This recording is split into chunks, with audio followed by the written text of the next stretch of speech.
Most people read research papers like textbooks, but I practically live in them and read them to extract mechanisms you can actually use. So today I'm going to teach you how to read and analyse research papers like the top 0.1% using a paper that shows that your nervous system might actually get stronger before your muscles do. Because if you only skim the abstract and conclusion, you miss the mechanism and may end up programming the first 4 weeks of a training block the wrong way. So here's how we're going to do it. I'll be using my 8-step tried and tested method so you can copy it and apply it to any paper right now. Stay with me to the end because I've built an open access research paper database and a terminology cheat sheet so you can do this yourself tomorrow. So it all starts with step -1, question and priors. This step sets our intention and what would change our mind. The goal is to lock the question decision threshold so we don't just read away wishfully. So my question for this paper is simple. What actually drives the first 4 weeks of strength gains? And my priors are threefold. Early gains are mainly neural, with earlier motor unit recruitment and higher firing rates rather than hypertrophy. Task specificity matters, so isometric work does not automatically generalize to multi-joint dynamic lifts. And my decision threshold being that if we do not see earlier recruitment and higher firing at sub-max intensities, I change how I program weeks 1 to 4. Now on to step 1, the surface scan. This is a fast skim for a signal. The goal is to either keep, park, or kill the paper in under a minute. So the title and key points say that after 4 weeks of strength training, maximal force increases, motor units fire faster, recruitment thresholds drop, and motor neuron input-output gain does not change. This is a neural mechanism tied to a real outcome. We keep it. On to step 2. Provenance and scope. This pins down where the findings really apply. The goal is to stamp the population, the task, the dose, the comparator, and write one boundary line. The population use is recreationally active men, 28 were enrolled, 25 completed, with n equals 13 in the intervention and n equals 12 in the control. The task is isometric ankle dorsiflexion of the tibialis anterior using high density surface EMG with motor unit decomposition and tracking. The intervention runs 4 weeks, 3 sessions per week, all supervised. Each session has 40 maximal ballistic contractions performed as fast and as hard as possible, then 30 ramp to plateau contractions, around 75% of current maximum voluntary force. Targets are re-anchored to current maximal voluntary force in every session, so intensity stays genuine. Like normal, the comparator is a non-training control group, and my boundary statement is that these findings apply to recreationally active young men who trained unilateral isometric dorsiflexion for 4 weeks under supervision. Step 3, methods first. This verifies what was actually tested before we read anyone's interpretation. The goal is to confirm that the design and measurements support the claims. The design is a parallel group intervention versus control with pre and post measures. Assessor blinding is not explicitly stated, and re-anchoring to current maximal voluntary force each session is a strength for intensity control. Acquisition uses two 64-channel grids, amplification of ×150, sampling at 2048 Hz and a 10 to 500 Hz bandpass. Signals are decomposed with convolutive blind source separation, so only motor units with pulse to noise of less than or equal to 30 decibels are retained. Tracking is pre to post waveform correlation with typical correlations of R of less than or equal to 0.7 to 0.8, which is strong evidence we followed the same units across the intervention. Outcomes include maximal voluntary force, recruitment and de-recruitment thresholds in newtons and as a percentage of MVF, discharge rate at recruitment using the first 4 spikes, at a steady plateau using the first 10 spikes, and at de-recruitment using the last 4 spikes, plus an estimate of input-output gain, which is the change in discharge rate from recruitment to plateau relative to the change of force. Statistics use repeated measures ANOVA for the time by group interaction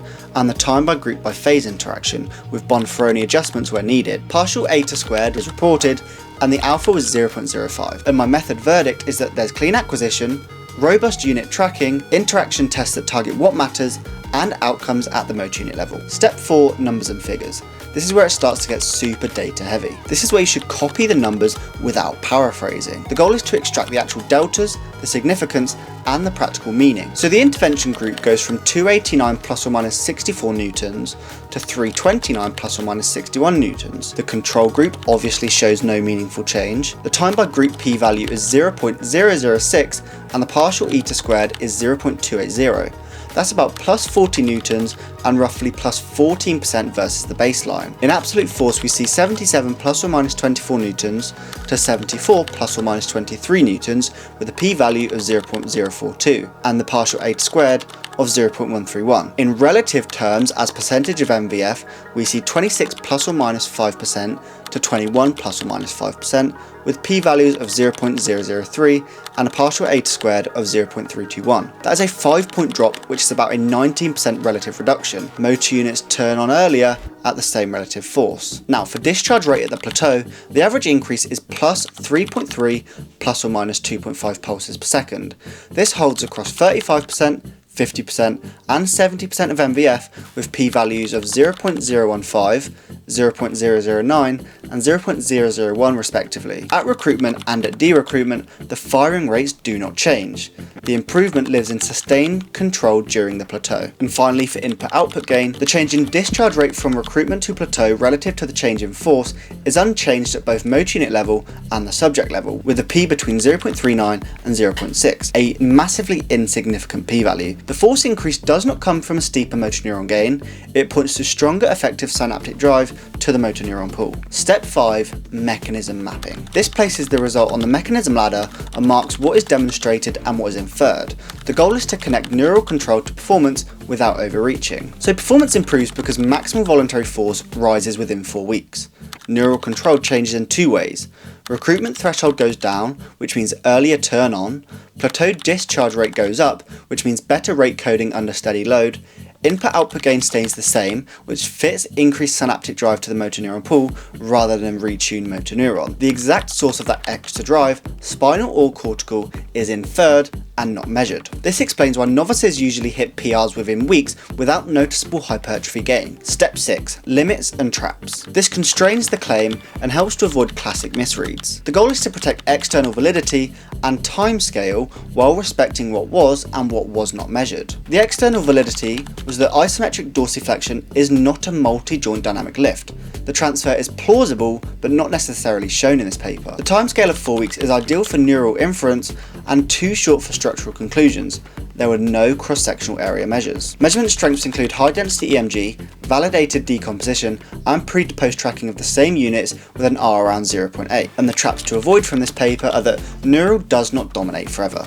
This is the early window, motor neuron gain did not change, and hypertrophy was not assessed. Moving on to step 7, triangulation. This cross-checks with nearby studies. The goal is to see where evidence converges and see where it diverges. This focal paper shows earlier recruitment and faster plateau firing across 35 to 70% of maximal force.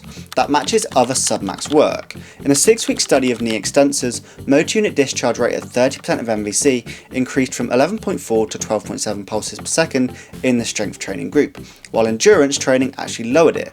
That is Vila Chart 2010. But not every protocol shows submax change. In a classic 6-week study, firing rates increased only at maximal effort with no change at 10 or 50% MVC. That is Carmen and Knight 2004. Similar findings from Patton and colleagues who found increases in maximal discharge rate with 6 weeks of isometric training but no shift at submax. The task specificity also sets the boundary.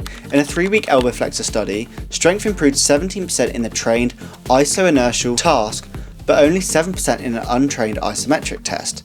Agonist EMG increased more in the trained task and stabilizers also adapted. That is Buckthorpe in 2015. So reviews confirm the weight of this evidence. Early strength gains, especially in the first 4 to 6 weeks, are driven by neural factors even if the precise locus of change is debated. And finally, synthesis and rating. This delivers one clear sentence and a simple rating. After 4 weeks, strength rises because motor units recruit earlier and fire faster during submax work, while motor neuron gain does not change. The strength of this evidence is foundational for early neural adaptations, and the practical impact is high for understanding the first mesocycle. So to help you apply this tomorrow, I built 2 resources. An open access research database searchable by topic, by real outcomes versus proxies, by populations, by task, and by duration. Each entry has a 1-line mechanism tag, a compact method summary, and the key numbers, and a terminology cheat sheet for plain definitions of partial eta squared, pulses per second, effect size, confidence interval, statistical power, intention to treat, reps in reserve, velocity loss, and change in relative equations. So the fast pass is simple. Surface scan to keep or kill, provenance and scope to define where it applies, methods first to verify what was tested, numbers and figures to copy the deltas, mechanism map to separate the demonstrated from inferred, then limits and traps, then triangulate, then one-line synthesis with a simple rating. So, in 4 weeks, strength rises with earlier recruitment and higher firing rates, not muscle size. Next time, we ask who gets the drive when several muscles share a task. That is neuromechanical matching, and it decides, maybe or maybe not, which muscles grow.